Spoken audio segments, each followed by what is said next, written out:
며칠 전에 우리 교회 홈페이지에 좀 황당한 글 하나가 올라왔습니다. 내가 차버린 여자들의 명단이라는 제목의 글이었습니다. 누가 이렇게 나쁜 남자가 있나 했더니 박은용 군사님이 올린 글입니다. 내용이 대강 이렇습니다. 내가 차버린 수많은 여자들의 명단을 고백합니다. 그녀가 내 곁에 있을 때는 정말 몰랐습니다. 그녀가 없어도 나의 존재 가치에는 아무런 변화가 없을 줄 알았습니다. 그래서 그녀를 차버렸습니다. 다시 돌아올 수 없을 정도로 비참하게 차버렸습니다. 저를 비난할 수도 있겠지만 사실 그때는 눈에 뵈는 게 없었나 봅니다. 솔직히 고백하면 그녀는 한 명만이 아니었습니다. 10명, 20명, 30명 사실 정확하게 모릅니다. 하도 많이 만나고 차버려서 몇 명인지도 모릅니다. 그럼 이제 그녀들의 이름을 말씀드리겠습니다. 더 열심히 살 걸, GIRL. 더 열심히 공부할 걸, 부모님 말씀 더 잘 들을 걸, 운동도 이것저것 많이 배워둘 걸, 친구들을 더 많이 사귀고 깊은 우정을 쌓아둘 걸, 좋은 책 많이 읽어서 교양을 더 늘려놓을 걸, 말을 아끼는 법을 배워둘 걸, 음식 투정하지 말 걸, 술을 좀 적게 마실 걸. 뭘 적게 마셔요? 그냥 끊어야지. 담배를 끊을 걸, 내 가족을 더 사랑할 걸, 악기도 몇 가지 더 배워둘 걸, 내가 가진 것을 남에게 조금만 더 나누어 줄 걸, 이런 얘기들이 안 나오게 할 걸. 사람은 누구나 자신의 지나간 삶을 후회하고 아쉬워하고 또 탓하기도 합니다. 이렇게 할 걸, 저렇게 할 걸. 그래서 사람이 죽을 때는 걸 하며 죽는다고 하지 않습니까? 그러나 하나님께서 오늘 이 하루를 우리에게 주셨다는 것은 우리에게 새로운 기회를 주셨다는 것도 되는 것입니다. 여러분 성경을 보십시오. 포도원 일꾼의 비유에서 말씀하시는 것처럼 포도원 주인은 이른 아침부터 해질 때까지 다양한 기회들을 주고 있습니다. 심지어 골고다 십자가 예수님 우편에 강도는 마지막 순간에게까지 주님께서 그에게 기회를 주신 것을 우리가 볼 수 있습니다.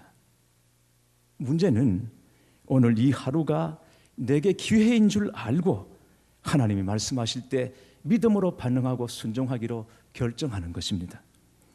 하나님이 말씀하시는 때가 곧 하나님이 일하시는 때이기 때문입니다. 오늘 본문은 부자와 나사로 비유입니다. 저는 모든 성경 말씀 중에서 부자와 나사로 비유보다 더 자극적인 이야기는 없다고 믿습니다. 왜냐하면 부자와 거지 나사로 이 두 사람은 모든 면에서 너무 대조적이기 때문입니다. 이 땅에서 삶은 물론이고 내세에서도 극명하게 그들의 운명이 서로 갈리고 있습니다. 또 이 비유는 부자의 고통을 묘사하고 있는 점에서 아주 자극적입니다. 성경 전체에서 지옥에 있는 사람의 실제 생각과 감정과 말을 묘사하고 있는 것은 여기뿐입니다. 물론 지옥 그 자체에 대한 묘사는 다른 곳에도 있고 지옥에 대한 경고도 다른 성경에 나와 있습니다. 그러나 지옥에서 고통당하고 있는 사람에 대한 묘사는 오직 누가복음 16장 여기뿐입니다. 다시 처음부터 말씀을 보겠습니다. 19절에서 21절 말씀. 한 부자가 있어 자색 옷과 고운 베옷을 입고 날마다 호화롭게 즐기더라.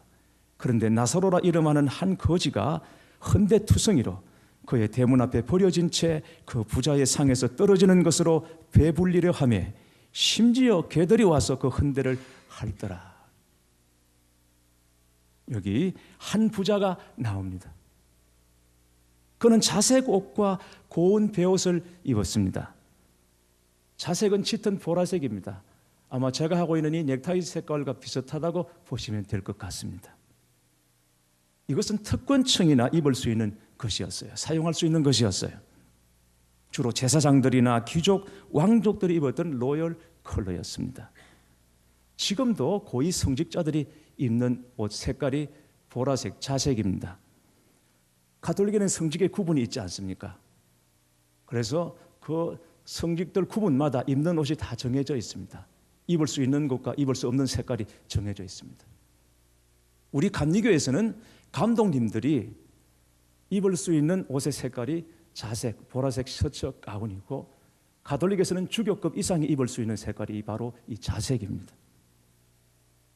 자색이 이렇게 귀한 이유는 색깔 자체가 고귀함을 상징하는 것이기도 하지만 염색이 어려웠어요.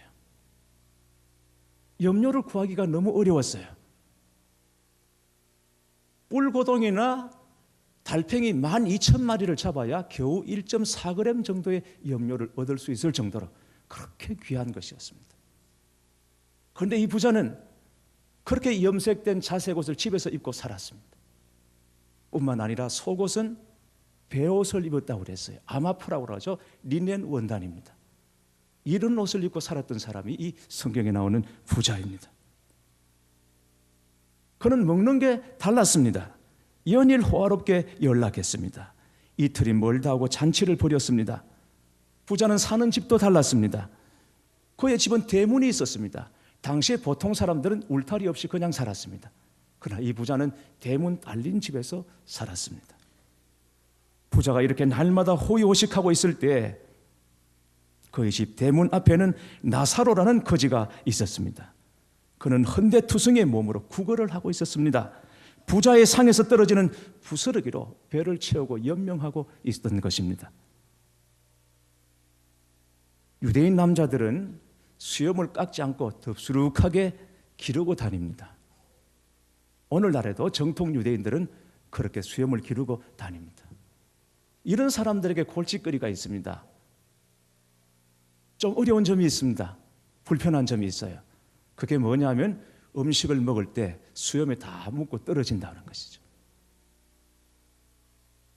사람이 나이가 들면 음식을 자꾸 흘리지 않아요. 그런데 거기다가 수염이 있어요. 음식을 수염에 그냥 철철철철 묻히고 다 흐르는 것입니다. 더더군다나 이 사람들은 젓가락이나 숟가락을 사용하지 않고 그냥 손으로 집어먹습니다. 그럼 어떻게 닦습니까? 냅키라는 것이 따로 있질 않으니까 어떻게 닦느냐 하면 먹다 남은 빵 조각으로 손을 닦고 수염을 닦아버립니다. 넓적하게 생긴 빵 여러분 아시죠? 남은 그 조각으로 손 닦습니다. 그리고 수염 닦습니다. 그리고는 상 밑에 던져버리죠. 나사로가 그 떡을, 그 빵 조각을 먹고 연명하고 하는 것입니다. 그런데 상에서 떨어지는 그 빵 조각을 나사로가 집기 전에 개들이 와서 먼저 집어 먹어버려요. 유대인들은 이때 개를 키우지 않았어요. 애완견이 없어요. 그러니까 주인 없이 돌아다니는 사나운 들개들입니다. 이 들개들이 와서 주인의 상에서 떨어지는 빵 부스러기 그거 먹고 나사로가 살아야 되는데 이걸 잽싸게 가로채서 먹어버리고는 그래도 배가 고프니까 나사로의 상처 흔대를 막 핥아버립니다. 나사로가 영양실조 걸렸죠. 병 걸렸죠. 기력이 없어 쫓아내지를 못해요. 그냥 견디는 거죠. 자, 그러다가 때가 되어서 두 사람이 죽었습니다. 이에 그 거지는 죽어 천사들에게 받들려 아브라함의 품에 들어가고 부자도 죽어 장사되매. 부자의 장례식은 성대하게 치러졌습니다. 사람들은 그의 시신을 잘 치장했을 것입니다. 그가 생전에 사용하던 장신구들이 다 무덤 속으로 들어갔을 것입니다. 화려한 예식과 많은 비용과 많은 군중들이 그를 애도해 주었을 것입니다. 그러나 나사로의 경우에는 장사되었다는 말이 오늘 성경에 나오지를 않아요. 그냥 죽었다라고만 말하고 있습니다. 돈도 없죠. 친인척 없죠. 그러니 사람들의 애도나 조문을 받지 못한 채 그의 시신은 아무데나 유기되고 말았을 것입니다. 그러나 사후에 부자와 나사로는 그 운명이 완전히 역전됩니다. 나사로는 죽어서 천사들에게 받들려 아브라함의 품에 안깁니다. 그는 천국의 완전한 안식을 누리는 것입니다. 하지만 부자는 죽어서 지옥 불 가운데로 떨어졌습니다. 그곳에서 아브라함의 품에 안겨 위로를 누리고 있는 나사로를 올려다 봅니다. 땅에서는 나사로가 주인을 올려다 보았는데 하늘에서는 정반대가 되었습니다. 부자는 지옥불 속에서 얼마나 목이 탔던지 아브라함에게 소리칩니다. 아버지 아브라함이여, 나를 긍휼히 여기사 나사로를 보내어 그 손가락 끝에 물을 찍어 내 혀를 서늘하게 하소서. 내가 이 불꽃 가운데서 괴로워하나이다. 지옥 불 가운데서, 날름거리는 그 불 가운데서 죽을래야 죽을 수 없습니다. 혀가 탑니다. 그래서 나사로에게 손끝에 물 한 방울을 찍어서 내 혀를 서늘하게 해달라고 아브라함을 향하여 소리치는 것입니다. 살았을 때는 나사로가 부자의 상에서 떨어지는 빵 부스러기를 기다렸지만 죽은 다음에는 거꾸로 부자가 나사로의 손끝에서 떨어지는 물 한 방울을 기다리고 있는 것입니다. 교회 여러분, 얼마나 놀라운 반전입니까? 부자의 절박한 간청에 대하여 아브라함은 두 가지 사실을 들어서 그의 요청을 거절합니다. 하나는 사후에 둘의 인생이 완전히 바뀌었다는 것과 또 하나는 천국과 지옥 사이에는 큰 구렁텅이가 있어서 양쪽이 서로 왕래할 수 없다는 것입니다. 여러분 생각해 보십시오. 살아있을 때는 부잣집 대문이 둘 사이를 갈라놓았습니다. 죽어서는 천국과 지옥의 구렁텅이가 두 사람 사이를 막았습니다. 왕래하지 못하게 했습니다. 그런데 이상한 것은 오늘 말씀을 보면 부자가 나사로의 이름을 알고 있더라는 것입니다. 분명히 나사로라고 말했습니다. 부자가 나사로의 이름을 알고 있다는 것은 나사로가 어떤 사람인지 그의 존재를 알고 있다는 것을 말해 줍니다.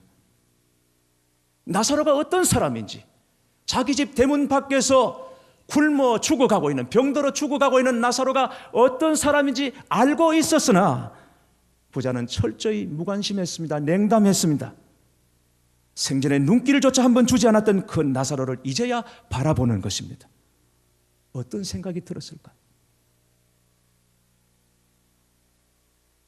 생전에 자기 집 문 밖에 있던 그 나사로를 한 번도 따뜻이 대하지 못했던 그 나사로, 지옥 불 가운데 바라보며 이 부자가 어떤 생각을 했을까요? 그래서 이 부자는 물 한 사발이 아니라 그저 손가락 끝에 묻은 한 방울의 물을 구했을지도 모릅니다.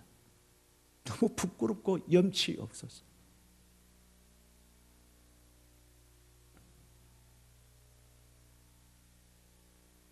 그는 나사로를 돌아볼 수 있는 재물도 있었고 기회도 있었고 그리고 여건도 되었습니다. 그러나 부자는 자기의 좋은 것들을 즐기면서 그걸 가지고 대문 밖에 있는 나사로에게는 한 번도 내려간 적이 없습니다. 유대 신비주의 철학자이자 신학자인 마틴 부버는 이웃은 하나님을 보는 창과 같다고 말했습니다. 그런 것입니다. 부자에게 나사로는 단지 자기 집 대문에서 떨어지는, 상에서 떨어지는 부스러기로 연명하는 한 사람의 거지가 아니었습니다. 부자에게 거지는 하나님께로 나아가는 통로였고 하나님께로 나아가는 창문이었고 하나님께로 나아가는 기회였던 것입니다. 그러나 부자는 그 기회를 붙잡지 못했습니다. 그러나 교회 여러분, 오늘 오해해서는 안 되는 것이 있습니다. 아브라함이 약간 오해를 살만하게 오늘 말을 하고 있습니다.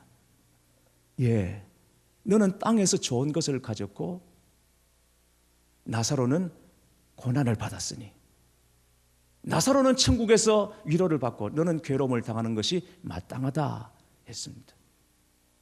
이 말씀에 대해서 우리가 오해 없기를 바랍니다. 부자는 부자였기 때문에 지옥 간 것이 아니고 나사로는 가난했기 때문에 천국 간 것이 아니라는 것입니다. 성경 어디에도 부자의 부유함을 정죄하고 가난한 사람의 가난을 칭찬한 적이 없습니다.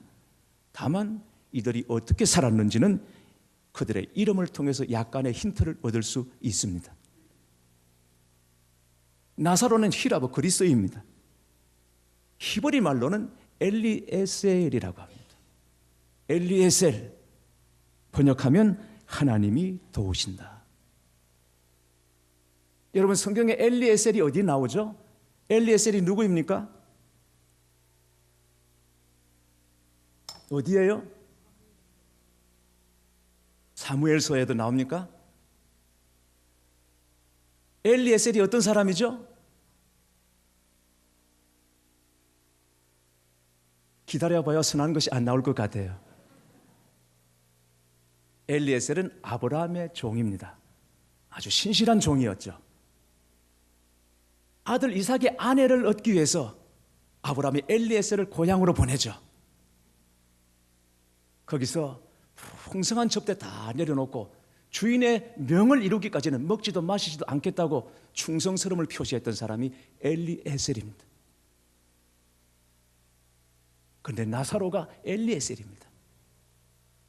그 아브라함의 품에 안겼다는 것은 여러분 굉장히 의미심장하지 않습니까? 엘리에셀은 하나님이 도우신다. 이 말은 나사로가 세상에서는 그 누구로부터 도움을 받지 못했지만 오직 하나님으로부터 도움을 받은 사람이었다는 것을 암시해 주는 것이죠.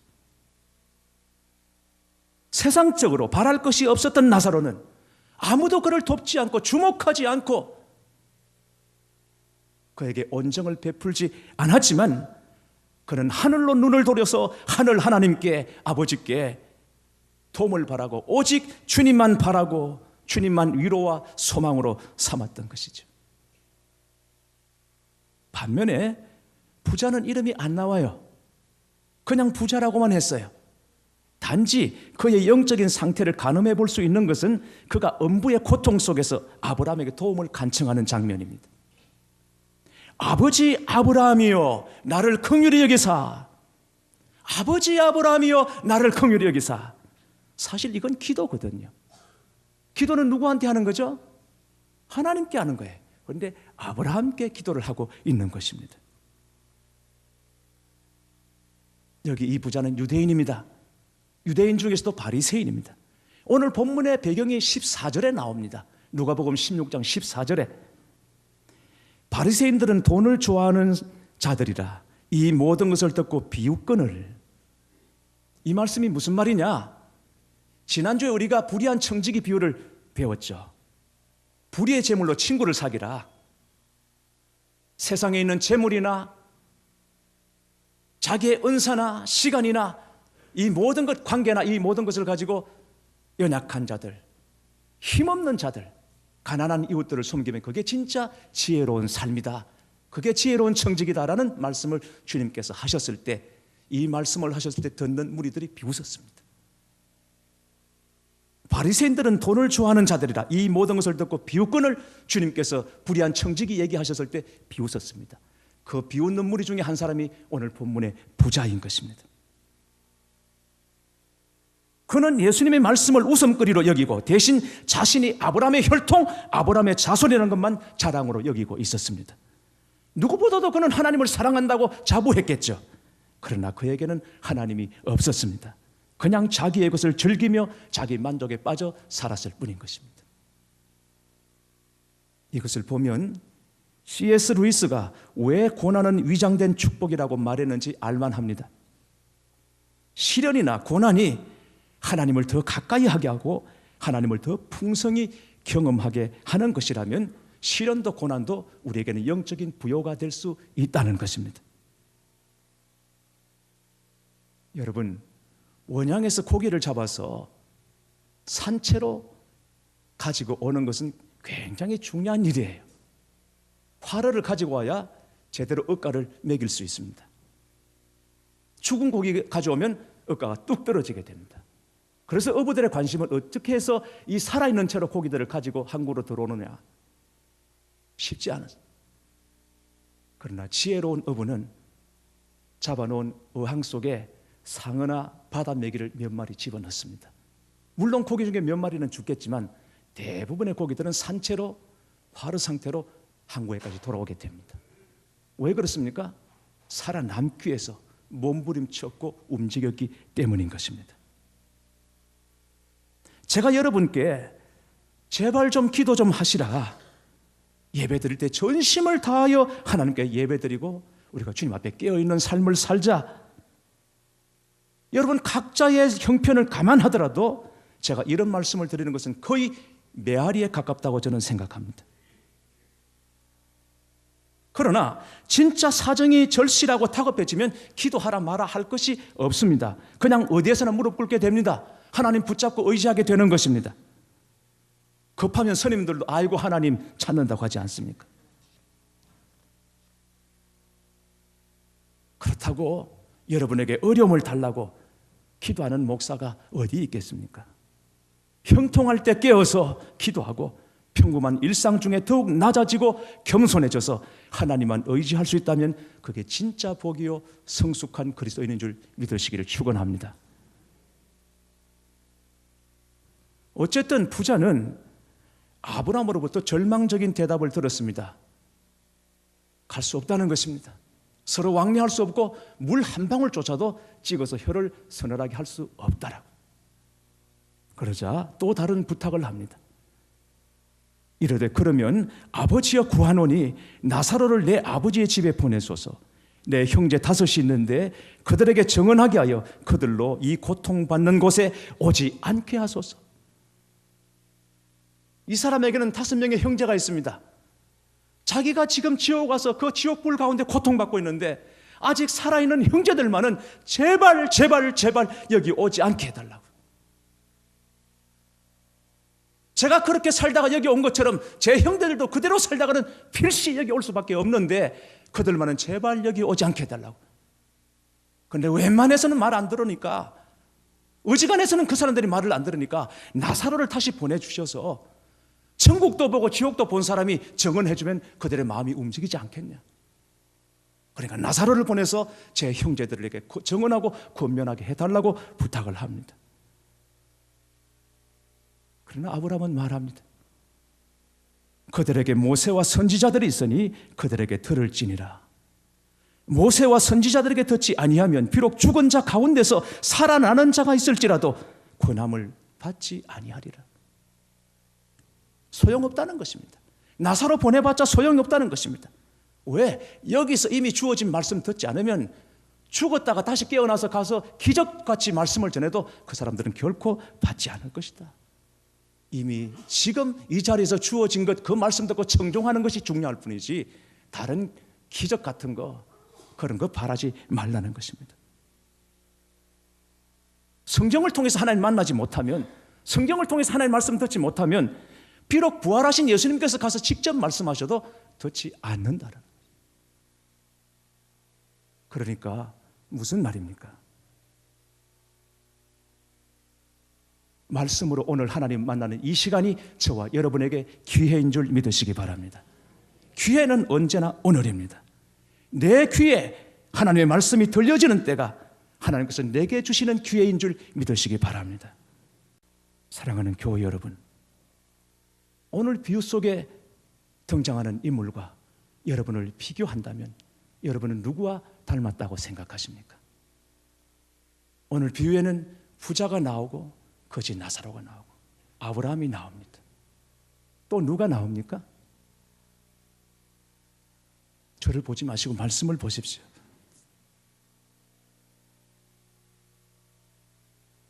누가 또 나옵니까? 5 형제가 나오죠. 물론 전면적으로 등장하지 않지만 그림자처럼 가려져 있지만 5 형제가 나옵니다. 그런데 단도직입적으로 말씀드려서 아브라함은 여기서 별로 중요하지 않아요. 그럼 누구죠? 부자입니까? 그러나 우리는 부자처럼 그렇게 호의호식하지 않습니다. 그러면 거지 나사로, 물론 우리 성도들 중에 굉장히 어렵게 사시는 분들이 있지만 나사로처럼 구걸할 정도는 아닐 것입니다. 그렇다면 누구입니까? 누가 남았습니까? 5 형제인 것입니다. 여러분, 이 본문의 주인공은 나사로도 아니고 부자도 아니고 바로 5 형제입니다. 이 5 형제가 저와 여러분 너무나 닮았습니다. 왜 그렇습니까? 서로 살아있기 때문입니다. 5 형제도 살아있고 저와 여러분도 살아있습니다. 이 비유는 살아있는 5 형제가 들으라고 주시는 하나님의 말씀인 것입니다. 우리에게는 기회가 있습니다. 어제를 살았던 사람들이 갖지 못한 오늘이라는 소중한 기회가 우리에게는 있습니다. 오늘 주님의 말씀을 듣고 믿음으로 반응할 수 있습니다. 지금 말씀을 듣지 않는 사람은 천국과 지옥을 갔다 온 사람의 말이라고 해도 결코 듣지 않을 것입니다. 그러므로 지금 여기서 말씀으로 주님을 만나는 것이 우리에게 진짜 은혜요 복입니다. 오늘은 우리에게 주신 하나님의 기회인 것입니다. 오늘은 우리에게 소망입니다. 지금은 우리가 하나님을 만날 수 있는 기회인 것입니다. 지금 죄에서 돌이킬 수 있습니다. 지금 예수님을 주와 구세주로 영접할 수 있는 것입니다. 오늘 우리는 이 자리에서 기도할 수 있습니다. 지금 말씀 듣고 순종하기로 우리가 결정할 수 있는 것입니다. 오늘 주님의 말씀 듣고 돌이켜 믿음을 회복하시고 여러분의 날마다의 삶 가운데 천국을 누리시기를 주님의 이름으로 축원합니다.